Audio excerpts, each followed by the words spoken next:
আল্লাহ বলেন মানুষ বানাইছি সুন্দর করে। এই কথাটা বলতে গিয়ে আমি চারটা কসম করছি। কয়টা কসম? রব্বি কারীম বলেন চারটা কসম করছি আমি আল্লাহ। মানুষ তোরে সুন্দর করে বানাইছি, এই কথাটা আমি কসম কেড়ে বলছি, একটা নয় গো, চারটা কসম করছি। প্রথম নাম্বার কসম হলো তিন ফলের কসম আমি আল্লাহ করলাম। ওয়াজাইতুন, আল্লাহ বলেন জাইতুন ফলের কসম আমি করলাম। ওয়া তুর সিনিনা, সিনাই পর্বতের কসম করলাম। ওয়া হাযাল বালাদিল আমিন, আমি আল্লাহ পবিত্র মক্কা নগরীর কসম করলাম। কসম হইলো কয়টা? চারটা কসম আমি আল্লাহ করছি। বান্দারে তরে বানাইতে গিয়া চারটা কসম করছি। কেন করলাম? কসম করলে তুই কথার গুরুত্ব দিবি, তাই একটা দুইটা নয়, চারটা কসম কাটছি। তোরে সুন্দর করে বানাইছি, তোরে সুন্দর করে বানাইছি, তোরে সুন্দর করে বানাইছি, তোরে সুন্দর করে বানাইছি। চারবার কসম করছে। চারবার কসম করে আল্লাহ বলেন লাকাদ খালাকনাল ইনসানা ফি আহসানি তাকওয়িম। রব্বি কারীম বলেন, বালিশের সঙ্গে মাথা লাগাইয়া একটু চিন্তা করে দেখ। আমরা তো ঘুমায়া থাকি, দুনিয়া নিয়ে চিন্তা করি আর ঘুমাই না। মাঝে মধ্যে একটু বালিশের সঙ্গে মাথা লাগাইয়া একটু চিন্তা করবেন আল্লাহর নিয়ামতের উপরে। মালিক বলেন, বান্দা তুই একটু চিন্তা করে দেখ, আমি আল্লাহ তোর সম্মান আর মর্যাদা কত দিছি। বান্দারে তোর সম্মানের চেয়ে বেশি কারো না। আমি আল্লাহ ফেরেশতার এত সম্মান দেই নাই, ফেরেশতা নূর দিয়া বানাইছি, ফেরেশতার জন্য জান্নাত বানাই নাই। মানুষ তোর জন্য জান্নাত বানাইছি, ফেরেশতার জন্য জান্নাত বানাই নাই। তোরে সুন্দর করে বানাইছি কোরআনে বলছি, ফেরেশতারে বানাইয়া কোরআনে বলি নাই। এত সম্মান, এত মর্যাদা আর এত নিয়ামত আমি আল্লাহ তোরে দিলাম। দুইটা চক্ষু দিলাম, এত পাওয়ারফুল চক্ষু যে তাকানোর সাথে সাথে সাত আসমান একেবারে 500 বছরের রাস্তা আমরা দেখতে পারি। সুবহানাল্লাহ। এখান থেকে তাকাইলে যে আমরা নীল আকাশ তারকা দেখি, তারকা প্রায় 200-300 বছরের রাস্তা। সুবহানাল্লাহ। সূর্য এই পৃথিবী থেকে 9,30,00,000 মাইল উপরে, চাওয়া মাত্রই আমরা দেখতে পাই, ঠিক নেই? চোখের পাওয়ারটা কি মনে করছেন? চোখের পাওয়ার এত বেশি, বিদ্যুতের চেয়েও মানুষের চোখের গতি বেশি। বিদ্যুতের গতি হলো প্রতি সেকেন্ডে 1,86,000 মাইল বেগে যায়, আর আমাদের চক্ষু এর থেকে হাজার হাজার কোটি গুণ মাইল উপরে যায়। আল্লাহ এত পাওয়ারফুল দুইটা চক্ষু আমাদেরকে দান করছে।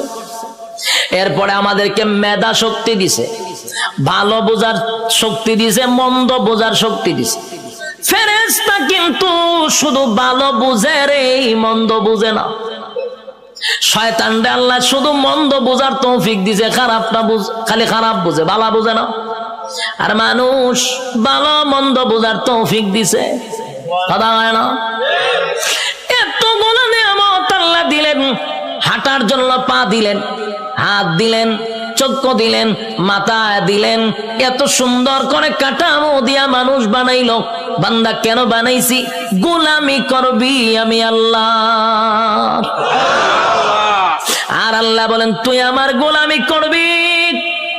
সূর্য তোর গোলামি করবে, চন্দ্র বান্দা তোর গোলামি করবে, জমিন বান্দা তোর গোলামি করবে, যা কিছু দেখস বান্দা তোর জন্য বানাইছি সব তোর গোলামি করবে। তুই শুধু আমি আল্লাহর গোলামি করবি।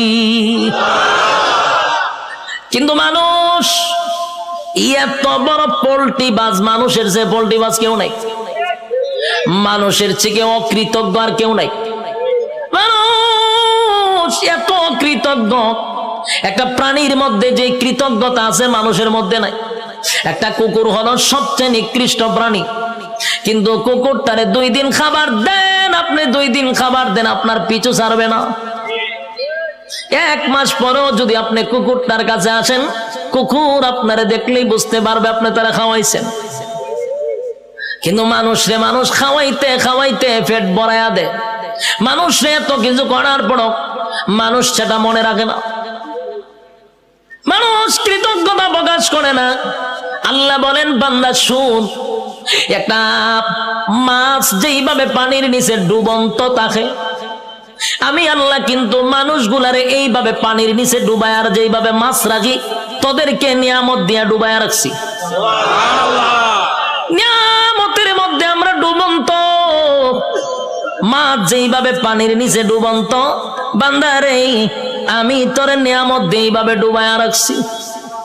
বান্দা শুন, এতগুলা নিয়ামত আমি আল্লাহ তোরে দিলাম, কোন নিয়ামতের অস্বীকার করবি? পারবেন?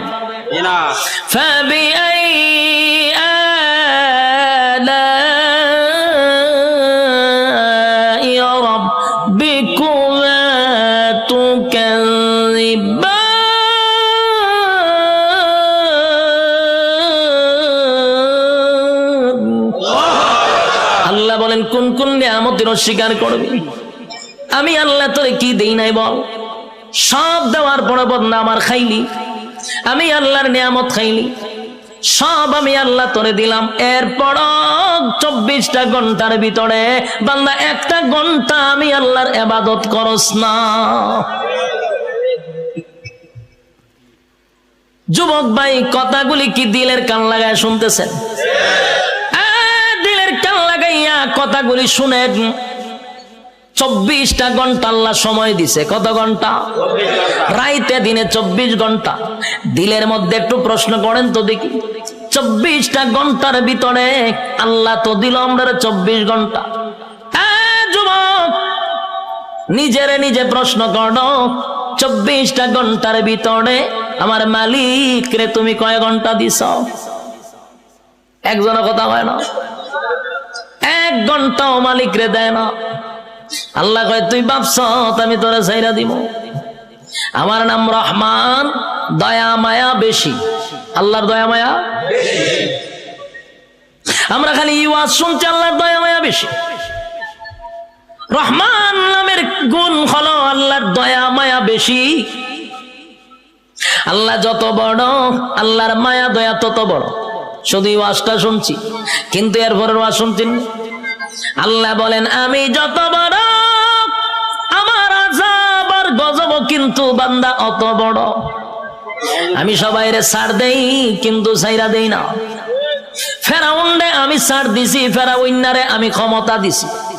ক্ষমতা দেওয়ার পরে নিজেরে নিজে খোদা দাবি করছে। ফেরাউন খোদা দাবি করছে, আল্লাহ তার এরপর ছাড় দিছে। কিন্তু যখন বেয়াদবি করছে পয়গম্বরের সঙ্গে, আল্লাহ কয় আর তোরে ছাড় দেওয়া যায় না। ফানিতে সুবাইয়া সুবাইয়া ফেরাউন্নারে মারছে, ছাইরা দিছিনি? নমরুদ নিজেরে খোদা দাবি করছে, আল্লাহ ছাড় দিছে। নমরুদ একবার তীর মারছে আকাশের দিকে, কেরে মারছ? কাল্লা মাইরালাম। আল্লাহ কয়, ফেরেশতা রে, তীরের মধ্যে একটু রক্ত লাগায়া দে। রক্ত লাগায়া দিছে। রক্ত যখন, তীর যখন ফিরে আসছে, তীরের মধ্যে ছায়া কয় আল্লাহ মাইরা লাইছি। নাউজুবিল্লাহ। এর সাথী সঙ্গীরা ডিজে গানের আয়োজন কর, কে রে? নাচুম। কে রে? আল্লাহ মাইরা লাইছি। নাউজুবিল্লাহ। আল্লাহ এরপরে ছাড় দিছে। কিন্তু যখন ইব্রাহিম খলিলুল্লাহর সঙ্গে বেয়াদবি করলো, আল্লাহ কয় এখন ধরা দরকার। হে আমার লগে যুদ্ধ করব, তীর মারে। আমি আল্লাহ তোর সঙ্গে যুদ্ধ করতে তীরের প্রয়োজন নাই রে। মশার মধ্যে একটা প্রতিবন্ধী মশা, বালা কোনো মশা নেই। কিতাব লেখছে বালা কোনো মশা না, একবারে প্রতিবন্ধী ভাও একটা নাই। আল্লাহ কয়, কইরে আসত নি? ফাঁসি। তোর ভাও আসেনি? আল্লাহ আমার ভাও নাই। তো যা, নমরুদের না খাতে গিয়া ঢুক। ল্যাংরা মশা না খেতে গিয়া ঢুকছে। ঢুকিয়া একেবারে ডাইরেক্ট মগজও চলে গেছে।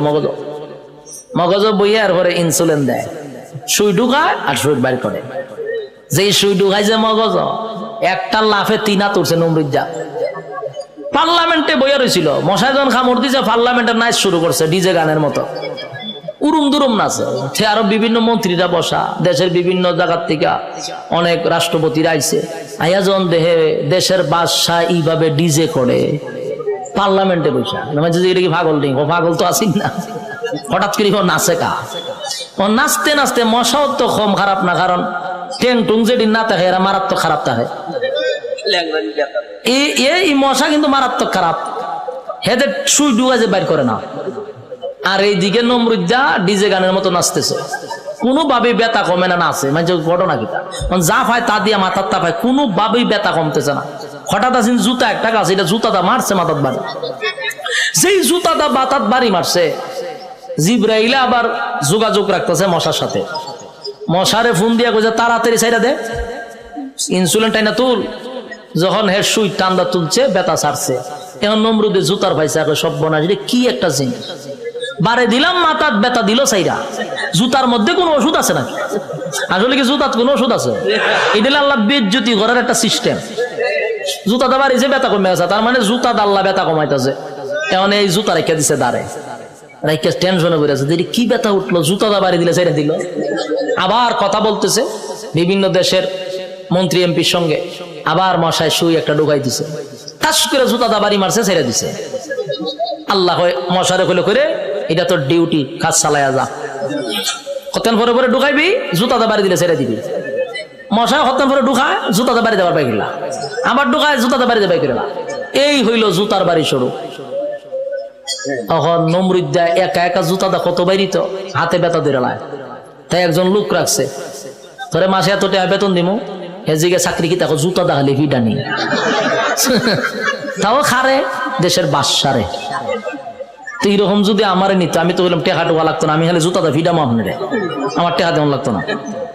বাস্তব নেই, দেশের একজন বাদশা যদি হয় আমার জুতাটা ফিডাইবা, আমার কি বেতন লাগবো না? আমার মনের ভিতরে যত জিদ আসিন সব মিডামো এক একটা বাড়ির সাথে, ঠিক নেই?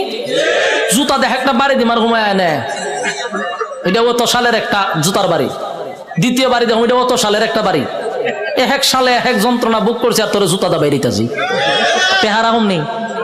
এই লোক হয় যে আমি বাসার জুতাটা বাইরামো, আমার টেকার দরকার নাই, আপনি আমার চাকরিটা দেন। চাকরি দিছে, এখন পার্লামেন্টে পেশাব বৈশা কথাবার্তা বলতেছে, যখন মশা কামড় দেয় ইশারা দেয় তাড়াতাড়ি দেয়, পাশে জুতাটা ঠাস করে পিছন দিয়ে বাড়ি মারে।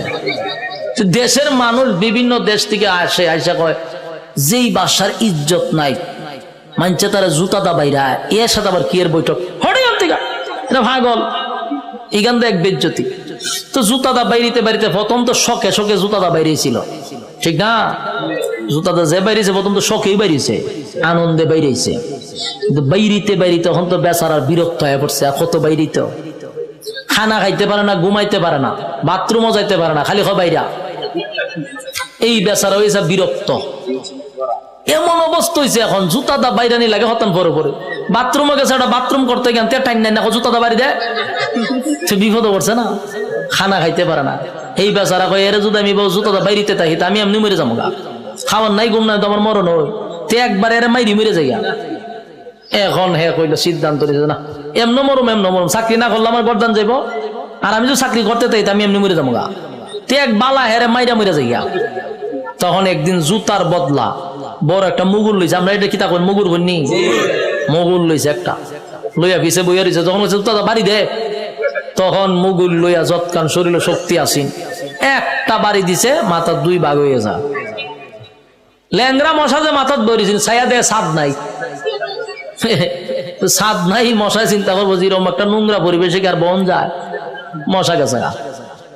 নমরুদ্দা শেষ নি, কার সাথে পাল্লা লইছিল? আল্লাহ মারছে কেমনে? জুতা দা ফিডাইয়া মারছে।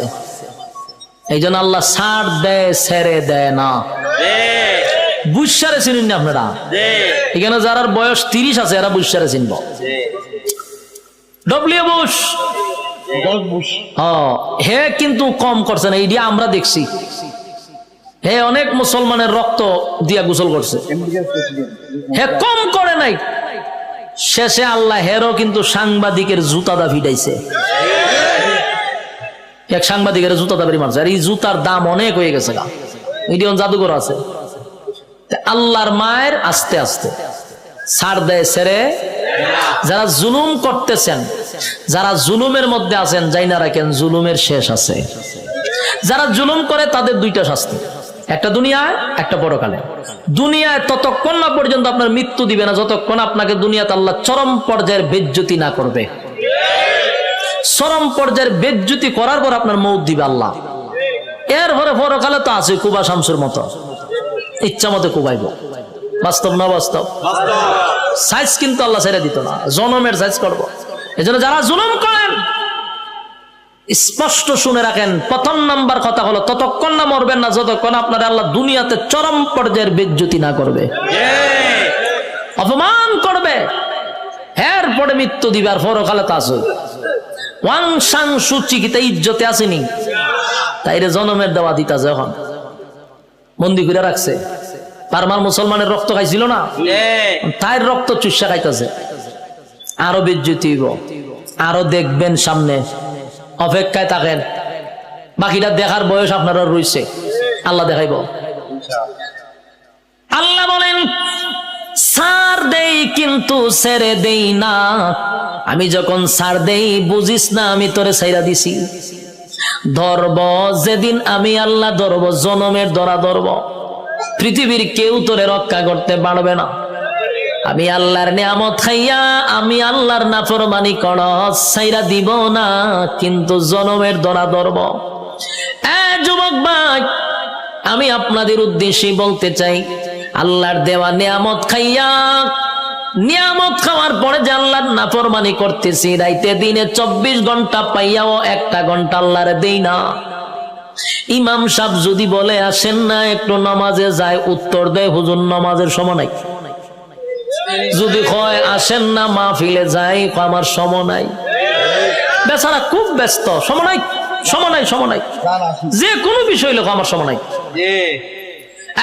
প্রশ্ন হলো তোমার সময় নাই, সময় নাই, কিন্তু যেই লোকটা বলছে নামাজের জন্য সময় নাই, ওয়াজ মাহফিলের জন্য সময় নাই, এই লোকটারই দেখবেন ব্যবসার জন্য সময় আছে, চাকরির জন্য সময় আছে, বন্ধুদের আড্ডায় সময় আছে, বিশ্বকাপ খেলা 90 মিনিট দাঁড়ায়া দেখার সময় আছে, বিভিন্ন জায়গায় আড্ডায়, কফি আড্ডায় সময় আছে, সব জায়গায় বেচারার সময় আছে। সময় নাই শুধু আল্লাহর বেলা। আল্লাহ বলেন সময় তো আমি দিছিলাম, সময় কাটা দিছে আল্লাহ। বলেন সময়ের মালিক আমি তোরে সময় দিলাম রে, আমার দেওয়া সময় পাইয়া আমারে দিলি না, মন গড়া সময় নষ্ট করলি। বান্দা আমি পাই পাই পাই পাই করে তোর কাছ থেকে হিসাব নিব, বান্দা হিসাব না দিয়া সামনে আগাইতে পারবি না। আপনারা কিতা মনে হয় আল্লাহ আমরা সেইটা দিব হিসাব না নিয়া? হিসাব নিব। আগেই বলছি অতগুলা নিয়ামত আল্লাহ আমরা দিছে, এমনে ছেড়ে দিত না, হিসাব না নিয়া। কথা কয় না? একটা এক্সাম্পল দিই, সহজে বুঝতে পারবেন। আপনারা মনে করেন চরপেশন সবচেয়ে ভালো হোটেল, সেখানে মনে করেন একজন লোক ঢুকছে খানা খাওয়ার জন্য, একজন লোক ঢুকছে, ঢুইকা যারে অর্ডার দেয় তার নাম কি? মেসিয়ার। মেসিয়ার হইলো ভাই খানা নিয়ে আয়, কি আছে তো দেখবেন মেসিয়ারের একটা অভ্যাস হইলো একটা নাই 50টা নাম কইব। গুড়া মাছ আছে, বড় মাছ আছে, ওইল মাছ আছে, তারপরে আপনার গরু আছে, ছাগল আছে, কতটা হয় না? আমি অনেক সময় কিচ্ছু বুঝি না, চাই তাই একটা না হয়, তাই আমি ভাই হাফিজি বড় লাগতো না, তুই আস্তে আস্তে কর, একটা একটা করে কর। ওদিকে আমি খাইতাম আমি জায়গা এত নাম কয়, একটাও একটা হয় না, লাস্ট হলে গুরুর আদ আছে। তো এই লোক যখন এতগুলা নাম কইছে, চিন্তা করলো এতগুলা নাম কইছে কোনটা কম, আচ্ছা সব লইয়া যা। মেসিয়ারে আনতেছে, টেবিল সাজাইছে, খাইতেছে, খানা দেখে মেসিয়ারে দে লক্ষণ বালা না। যে যিনি টেকা নে উনারে কি কয়? ম্যানেজার। কেশিয়ার তো ম্যানেজার। ম্যানেজারের কাছে গেছে মেসিয়ারে, গিয়ে কয় স্যার ওই যে লোকটা খাইতেছে দেখছেন নি? দেখছি তো। কারণ আমার একটা অনুমতি দেন। কি অনুমতি? কয়ের ইচ্ছা মতো কুতুর ফিটাইতাম। ম্যানেজারে জিগা কাস্টমারে খানা খাইতেছে, তুই ফিটাইতে কা? কয়ের লক্ষণ বালা না, যেই পরিমাণ খাইতেছে হিসাব দিতে পারতো না, তাই একটু ফিডামো। ম্যানেজারে কয় কাস্টমারের কাজ কি? খাওয়ান। তোর কাজ কিতা? দেওয়ন। আমার কাজ কিতা? হিসাব ল। তেহের খাওয়ানে খাইব, তোর দেওয়ন তুই দে। তুই মারতে কা মেসির কথা তো ঠিক, আমার তো দেওয়ান, আমি দিতে তাই। মেসি আরে দেয়, এ খায়। ম্যানেজারে কয় এ খাওয়া শেষিলে বলে আমার খাম, আমার কাজ কি হিসাব নেওয়া, হিসাব না নিয়া, হিসাব না দিয়া বাড়ি তারবো, বাড়ি তারবো নি, যা পারে খাইতে থাক, তুই বাধা দিস না। ঠিক তেমনি ভাবে আল্লাহ বলেন দুনিয়াতে মানুষ যেই পরিমাণ কাম কু কাম, দিনের কাম রাত্রের কাম, সব কাম আমরা করি না, আমরার সাথে কিন্তু ফেরেশতা থাকে, 24 ঘন্টা ফেরেশতা থাকে। আমরারই কাম কু কাম দেখে ফেরেশতারাও আল্লাহর কাছে কয় আল্লাহ একটু অনুমতি দেন, কিতা কয় এর একটা আসার মাইরা জাগাত মুতায়া লাই। আল্লাহ জিগা ঘটনা কিতা বলে যেই পরিমাণ কর্তা যে হিসাব দিতে পারতো না। আল্লাহও বলে তোর কাজ, এর কাজ আকাম কুকাম করন দেখুন লিখতে রাখুন, আর এর কাম যত আকাম কুকাম করতে পারে, তোর কাজ কিন্তু ফিডন না, তোর কাজ দেখতে থাক, লিখতে থাক, যত কিছু আছে সবকিছুর হিসাব হইবা আমার কাছে। বন্দা যা পারে করো, হিসাব না দিয়া সামনে আগাইবার কোনো সিস্টেম নাই। কাজরের মাঠে আল্লাহ হিসাব নিব পাই পাই কইরা, সাইরা দিবনি।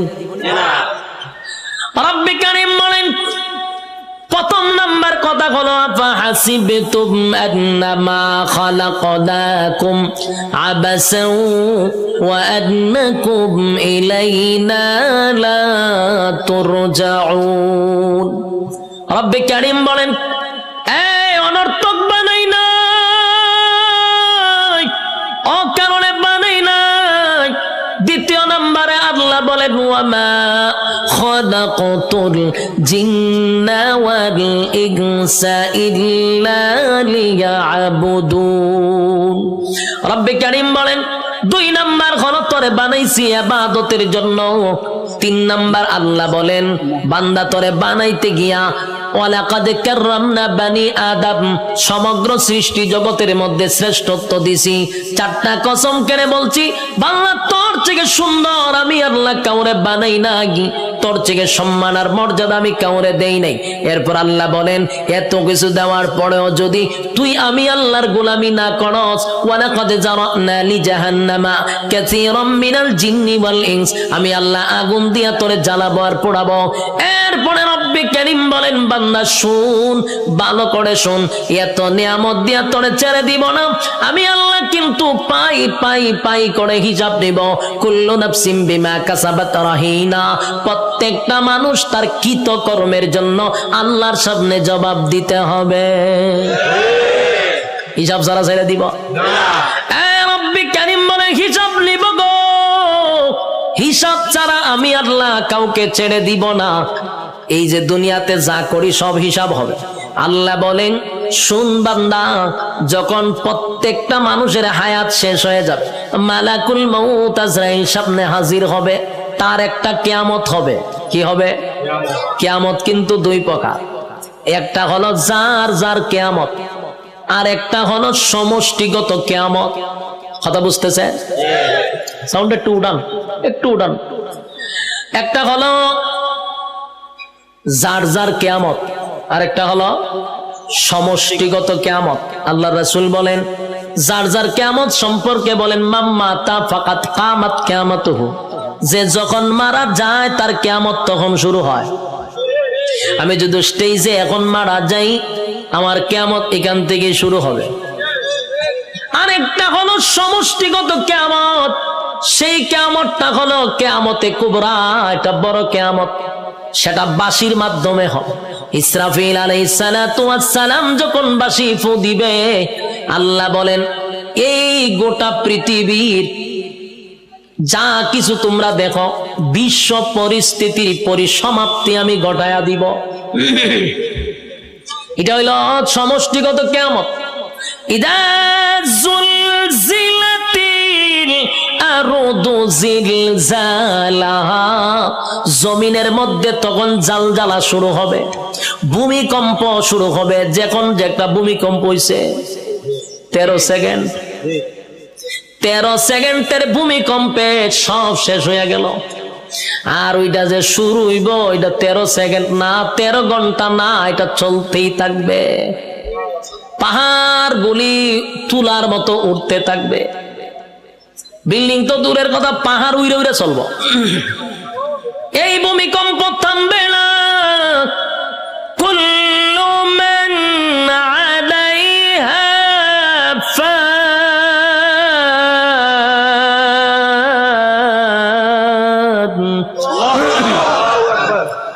ওয়া ইয়াবকা ওয়াজহু রাব্বিকা যুল জালালি ওয়াল ইকরাম।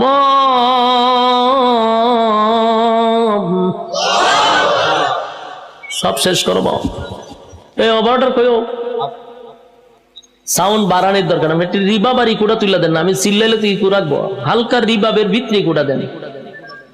অত্যন্ত কিয়ামত শুরু করছিলেন মাইক মাহফিল, এখন হালকা একটু রিবাবটা ধরায় দেন আমার, যাতে প্রেসারটা গলাত না পড়ে। আল্লাহ বলেন কুল্লু মান আলাইহা ফান ওয়া ইয়াবকা ওয়াজহু রাব্বিকা যুল জালালি ওয়াল ইকরাম। চলবো। কুল্লু মান আলাইহা ফান, সব ধ্বংস হবে। ওয়া ইয়াবকা ওয়াজহু রাব্বিকা যুল জালালি ওয়াল ইকরাম, শুধু আল্লাহ ছাড়া সব ধ্বংস। আজরাইলও ধ্বংস, যে সিংহায় ফুক দিব সেও ধ্বংস হবে। মোট কথা কেউ থাকবে না। এটা হলো সমষ্টিগত কিয়ামত। আর প্রথম হলো যে যখন মারা যাবে তার কিয়ামত তখন থেকেই শুরু হবে। যুবক ভাইরা আমার, আল্লাহ বলেন প্রত্যেকটা মানুষের কিয়ামত আছে রে। যে যখন মারা যায় তার কিয়ামত শুরু হয়ে যায়। যেদিন মারা যাবেন আল্লাহ বলেন হিসাব নেওয়ার জন্য আল্লাহ পুনরায় আবার আমাদেরকে দাঁড় করাবে। আলোচনার শুরুতে একটা কথা বলছিলাম, আমরা কিন্তু এই পৃথিবীতে পরীক্ষা দিতে আসছি। ইয়াদ আছে না? পরীক্ষা দিতে আসছি। বলুন তো রেজাল্টটা কোথায় দিবে? রেজাল্ট কিন্তু পরকালে হবে। আল্লাহ কয় রেজাল্টটা দেখানোর জন্য আবার তোদেরকে পুনরায় আমি জীবিত করব। আল্লাহ বলেন সিংহায় যখন ফুঁক দিব সব ধ্বংস হয়ে যাবে রে। সব ধ্বংস হওয়ার পরে সর্বপ্রথম আমি আবার জীবিত করব ইসরাফিল আলাইহিস সালাতু ওয়াস সালামকে। আবার আল্লাহ বলবেন সিংহায় ফু মার। যেই মাত্র আরেকবার ফু দিবে, ওই শেষের ফুয়ে প্রত্যেকটা মানুষের বডির ভিতরে আল্লাহ আবার রূহ দিবে।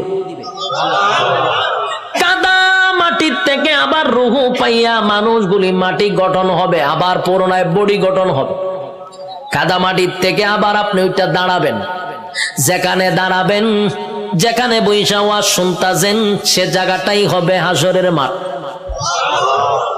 যেখানে বই আওয়াজ শুনতাছেন এটা হাসরের মাঠ হবে।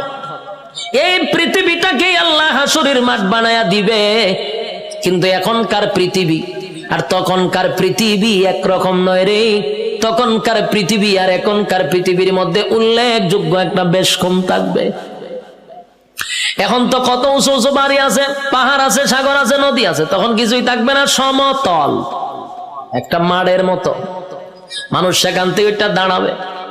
আর বিজ্ঞানী বলেন মানুষকে আমি কেন দাঁড় করাবো জানো নি? দুনিয়ার জমিনে পরীক্ষা দিছিলি, আমি আল্লাহ সেটার রেজাল্ট তোর হাতে ধরায়া দিব। মানুষ গিয়া জমা হবে হাসরের মাঠে। কেউ পানি পান করবে, কেউ কলিজা পাটা পিপাসা লইয়া হাসরের মাঠে দাঁড়ায়া থাকবে। একদিন নয় রে, 2 দিন নয়, 50,000 বছর দাঁড়ায়া থাকতে হবে। সাধারণ কথা না, সাধারণ কথা না। পানির পিপাসায় জিহ্বা কুকুরের মতো বাহির হবে। আল্লাহর পয়গম্বর বরকতে হাত দিয়া কাউকে পানি পান করাবে, আর কেউ পানি না পান করে হাসরের মাঠে দাঁড়ায়া থাকতে হবে। 50,000 বছর বাড়ির কাছে না। সূর্যের তাপে মানুষের মাথার মগজগুলি গলে গলে পড়বে, জিহ্বাটাও বাহির হবে। এই অবস্থায় যে কত হাজার বছর মানুষগুলি একটা সময় বিরক্ত হইয়া চিৎকার দিবে আর বলবে, মালিক রে জান্নাতে দেও, না হয় জাহান্নামেই দেও। হাসরের মাঠে আর ভালো লাগে না, সেখান থেকে আমাদেরকে সরায়া দাও। আদম নবীর থেকে লইয়া ঈসা রূহুল্লাহ পর্যন্ত মানুষ সবার কাছেই যাবে একটু আল্লাহর কাছে সুপারিশ করার জন্য। আদম নবীও বলবে ইয়া রাব্বি নাফসি, ইব্রাহিম আলাইহিস সালাতু ওয়াস সালাম বলবে ইয়া রাব্বি নাফসি, নূহ পয়গম্বর বলবে ইয়া রাব্বি নাফসি, মুসা নবী বলবে ইয়া রাব্বি নাফসি। এইভাবে 1,02,24,000 পয়গম্বর ইয়া ঈসা আলাইহিস সালাতু ওয়াস সালাম পর্যন্ত সবাই একটা কথা বলবে ইয়া রাব্বি নাফসি। আমার কি উপায় হবে? আজকে আল্লাহর সামনে কথা বলার সাহস কোন নবীর হবে না।